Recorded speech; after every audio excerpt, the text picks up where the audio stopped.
Welcome to the Secrets of College Planning. I'm your host, Anthony Uva, and today we're going to get some insight into women's tennis at the college level. My guest today is Courtney Vernon. She is the head women's tennis coach at Florida Gulf Coast University, and welcome to the show. Thank you, Anthony. Thank you very much for having me. Sure. So usually I start my guests where you went to college. So where'd you go to school? I attended the University of South Florida in Tampa. All right. So let's go back in time. Let's go into high school. When did you start thinking about going to college? Was it freshman year of high school, senior year? How did it all begin for you? Wow. Well, I have a little bit of an unconventional way, I guess I would say, in how I ended up in school. But my dream and my desire was always to play professional tennis. And that was my only focus, and that's all I wanted to do. And so when I was going through high school, I kept telling my parents and my coach, I'm not going. And they were like, well, you need to be open to explore the opportunity. So it got to be my senior year, and I was top 10 in the nation in the 18 and unders. And I said, no, I don't want to go. And so that fall, I opted out of going in September. And I was not going to go, and I was just going to go all overseas and play tournaments.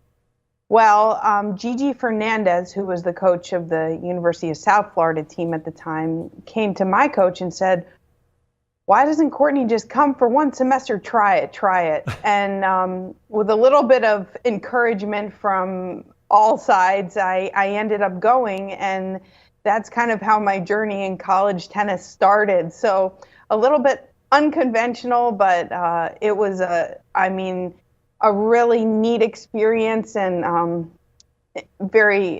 I learned a lot. I should put it that way. So now you're at college. What's it like? What's playing tennis at college like? Yeah. So it was a really different experience for me. You know, tennis is an individual sport, and so oftentimes us as tennis players, we come in and it's been all about us. And we think, oh, well, in college it's going to be the same. The coach it's going to be about me. But you get on a team sport and it turns kind of more into a team sport. And so it's all about the team and the development of the team. And so I did not enjoy it at the beginning. It was really hard transition. Because I had to do things a different way, and I didn't want to have that. And my coach knew it. And so we butted heads a little bit. But it was an invaluable learning experience for me that growth can happen when we're being challenged and in a different environment. So sure. So now you graduate from college. How does one go from graduating from college to becoming the head women's tennis coach at Florida Gulf Coast University? Well, what happened was I still had it in the back of my head that I wanted to be a professional tennis player. And so I ended up leaving school after my junior year and playing full-time on the tour for a year.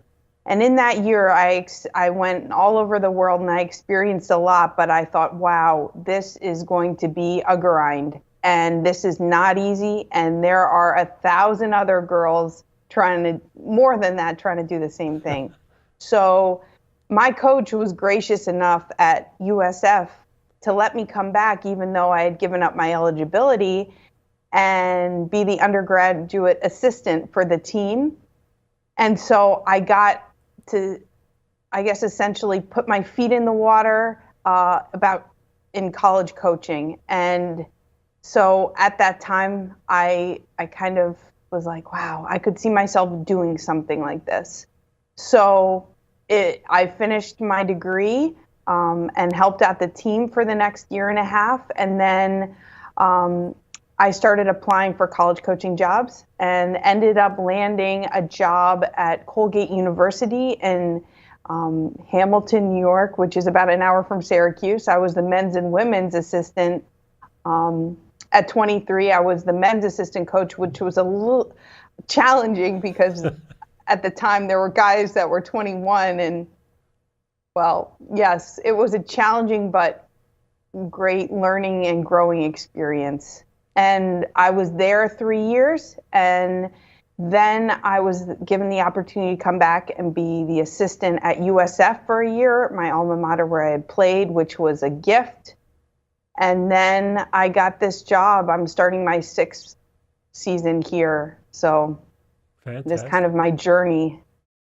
Yeah, fantastic. So let's get into tennis. Where do you start recruiting? Is it the Globe? Is there hotbeds in the United States for tennis? Where does one start to recruit? That's a really good question. And I guess you would ask many coaches that question and you would get many different answers. But where I start is I look at, number one, you have to look at the level. You know, you've got to look at the rankings at the beginning and see if the player is near what you're looking for. And after you have that answered, if they can, do you think they would fit in your lineup?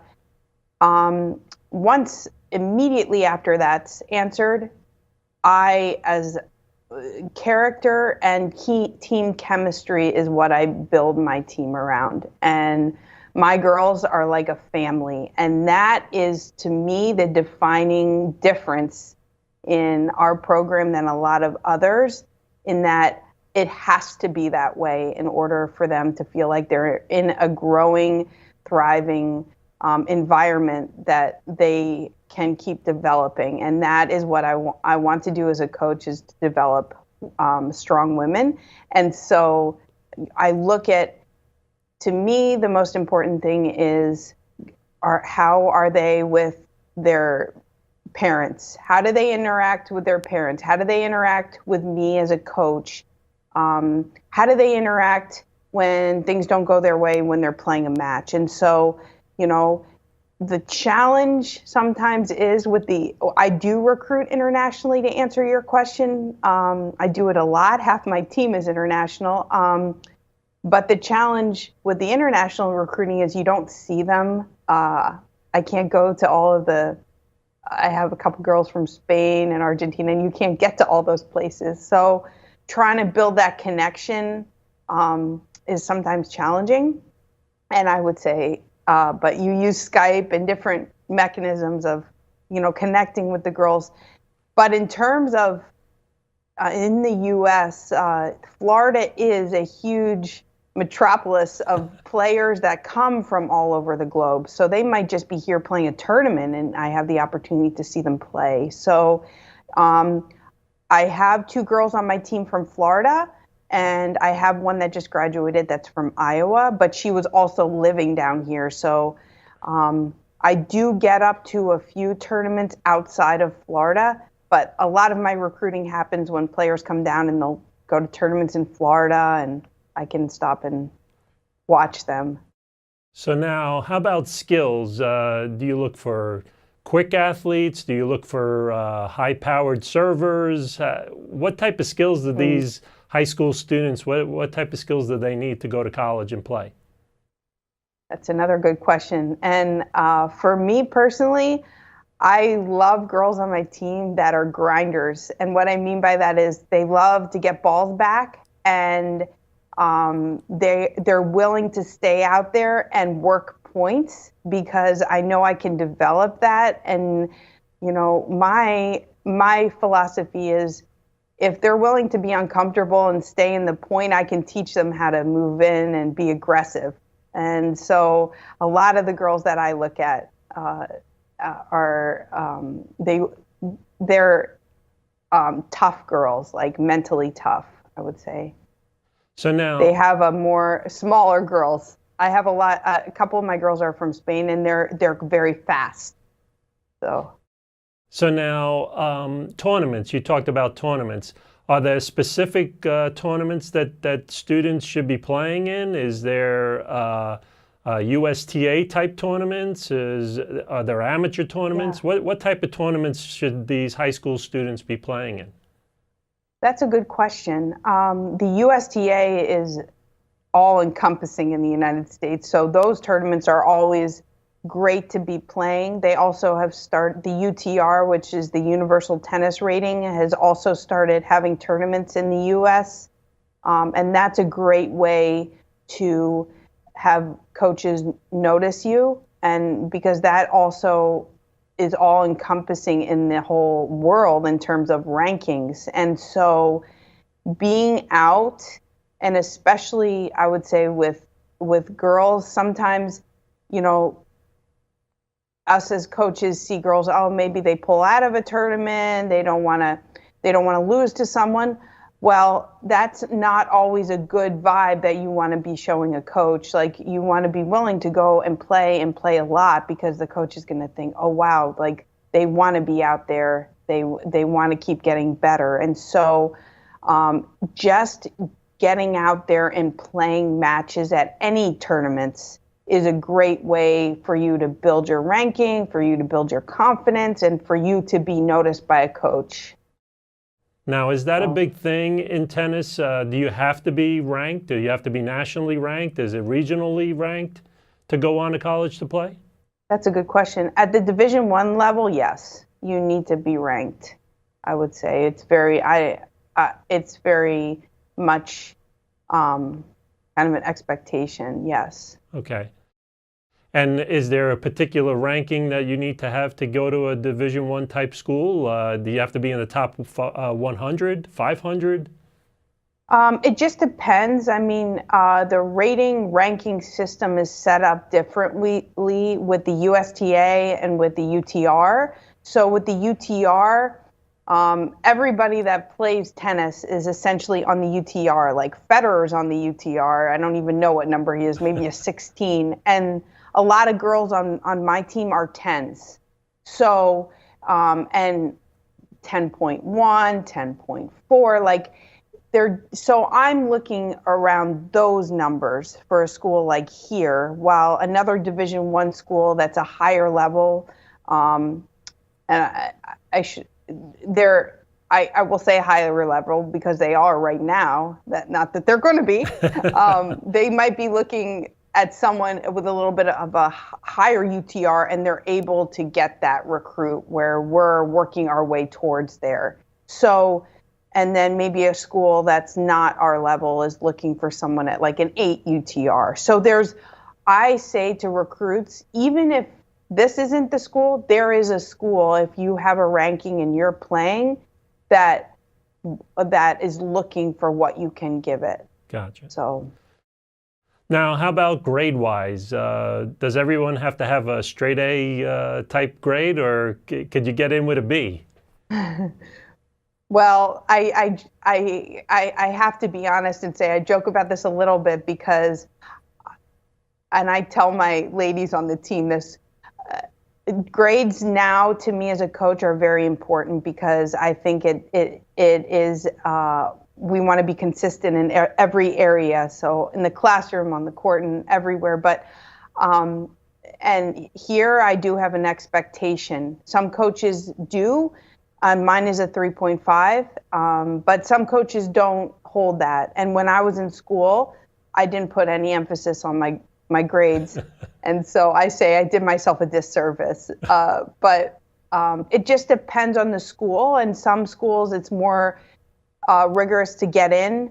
And your SAT scores, you have to take the SAT or the ACT, one of those. And it depends how much pull the coach has with admissions that they can help you get in. But grades are definitely, the coach is going to look at that because I think it speaks of the work ethic. And no, not B's are B's are good, but if there's consistent C's and maybe there's for me, I would think, well, is there an effort? Are you putting in the effort in every area? Do you want that? So. So now, how about when they come to school there? Give us a year's worth of what the student goes through in a year when they get there. So I'm a freshman, I come to Florida Gulf Coast. Do I start the first week of August? Do I start in September? Do I play in the fall? Do I play in the spring? Give me a whole year's worth of what happens. Ooh, that's that. Well, I won't bore you with going on for too long, but yes, I will give you. I will try to go through what's happened so far this year. So when for me personally, when my team first gets here, I give them the week kind of to adjust back into classes because they've got to start classes right away. And then, in the fall, it's our fall season is very short. Essentially, we're only allowed 120 days a year. And so we got to split that up with our main season in the spring and our fall season, which is short. We only play about 4 tournaments, and those are individual tournaments. So we're not playing as a team. We're going as a team, but we're not playing. And so we have now started our full fall practice, which essentially means we can practice 20 hours a week. And so we do 2 hours a day, Monday through Saturday, and then we have fitness Monday through Friday for an hour, and that puts us close to 20 hours. And then we'll go to those tournaments and we'll practice through November, and then they'll have a break. Finals week will be the first week in December, then they'll have a break till the beginning of January when immediately we start our main season, and we go through that same practice fitness schedule all the way through until school ends or the conference championship. While in that time, we're playing about 17 dual matches. And so it's pretty rigorous. And I say to my ladies, I'm like, you have 2 full-time jobs. Like, it's rigorous. You are committing 3 hours a day just to that portion, plus rehab, going if you need to see the trainer, stretching, ice bath. If you need tutors, we provide that, but it's all time consuming. Mm-hmm. And so, they are having the gift, a lot of them, of being on scholarship, but it's a lot of work, and it's a good challenge, but a challenge. So now the season ends in May. And what happens in the summer months? Do they continue to keep on playing in different tournaments? My girls do. They play in the summer. A lot of them go back to their countries, and so they can play women's open tournaments, which is great for them. Some of them work, so they'll train and then they'll work. But most of them get, I would say, 2 to 3 tournaments in the summer and they're also training. Maybe not as rigorously, but they are playing. So now parents always come up with a question of financials, scholarships, money. How does it all work for women's tennis at a Division I level? Well, for women, essentially, you can put 8 women on if a team is fully funded, which means they have 8 full scholarships, you can put 8 women on money. So unlike the men's side, they can split scholarships. They can give a half or a quarter to one, a quarter to another. The women, no. They're just 8 full scholarships. So in terms of financially, if the coach is recruiting you actively and it's an important question to ask, do you have scholarship? And they will tell you, then going from there, you can make the player will have that talk with the coach, like if they have an opportunity to have a scholarship. So there's a lot of Division I women's programs give full scholarships. So it's definitely an opportunity there is. And there's only 8 women on the team. No, it just depends on the team. Right now I'm carrying 9. In the spring I'll carry 10. Oh. So sometimes girls will walk on, and they will walk on because maybe they're not quite at that level. Maybe they have an understanding with the coach that if they're consistently playing the lineup, the coach will be giving them money in the next year. But that's also an important conversation to have with the coach, that the player and the parents are understanding that their scholarship has not been offered yet, so it's not binding. So that the communication is there, where they're not expecting one thing and maybe that's not delivered because the expectations weren't the same, if that makes sense. And what's the academics like for a student? So do they get help? Do they get extra time for tests? Is there rearranging tests? How does it all work for academic-wise at the university? Yeah, that's a good question. So at the beginning of each semester, we have an academic enrichment center, which is great. There's a lady that works just with our student athletes, and they do check-ins to make sure they're not falling behind in classes. They'll set up tutors for them. It's like amazing. And they have computers they can use. And so with that being said, I give her the lady's schedule of when we will be missing. And they are expected to present that to their professors the first week of school so that their professors can be aware and they're not penalized for team travel.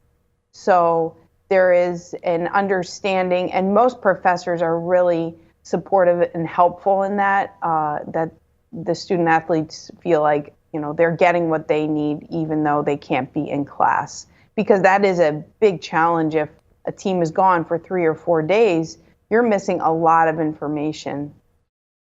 And that's another thing that comes up is travel-wise. Do you do all your travel just in Florida, or do you go around the whole country? Good question. We do a lot of our travel in Florida, but we're going to Texas this next year. We have Liberty in our conference, and they're up in Virginia. So, and NJIT, which is in New Jersey. So we do traveling. The gift about Florida Gulf Coast is everybody wants to come to a vacation town on spring break. So we've got great schools that are constantly contacting us to come down and play. So it's neat because we get to play home a lot, and the ladies love playing home because we play at night under the lights and the fans are amazing. So, there's something really special about being in a location that people actually want to come all the time to. So.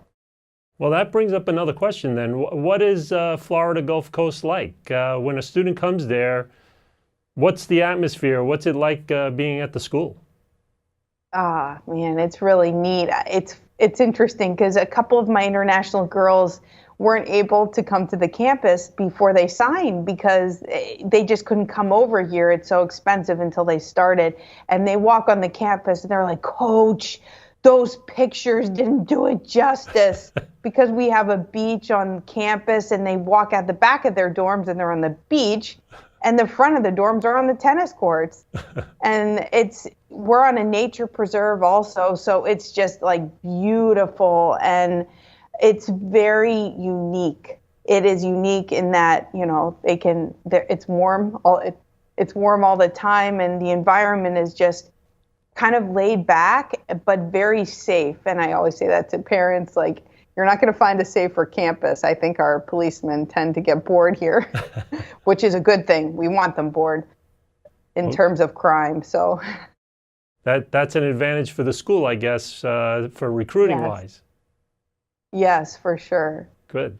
So usually I ask my guests, we're coming to the end of our show, and I ask my guests, what advice do you want to give to the parents out there that their daughters want to come to Florida Gulf Coast to play tennis. What advice would you like to give them? Well, first off, I would say ask a lot of questions and encourage your daughters to ask questions. I love to hear from the ladies that are looking to go to school. I love to hear, it's sometimes I can imagine, because I was in those shoes before, intimidating to contact a coach, email a coach. But to me, that shows a lot of courage, and it shows a lot of I would say courage to pick up the phone or send an email and say, Coach, are you looking? And with that being said, once the initial contact is there, I would also encourage the parents to do your due diligence in terms of finding out, being clear about what you and your family want in a coach, in a program, in a school, being clear of that, and then doing due diligence of looking for that and visiting schools and talking to coaches to find out if it would be the right fit, because there's going to be a right fit, but you have to put in the work to find that, and usually if a parent and the daughter is willing to do that, they'll usually find it. Great. Well, thank you very much for coming on the show. I appreciate it. Oh, well, thank you so much for having me. Yeah, no problem. So you've been watching The Secrets of College Planning. I'm your host, Anthony Uva. Until next time.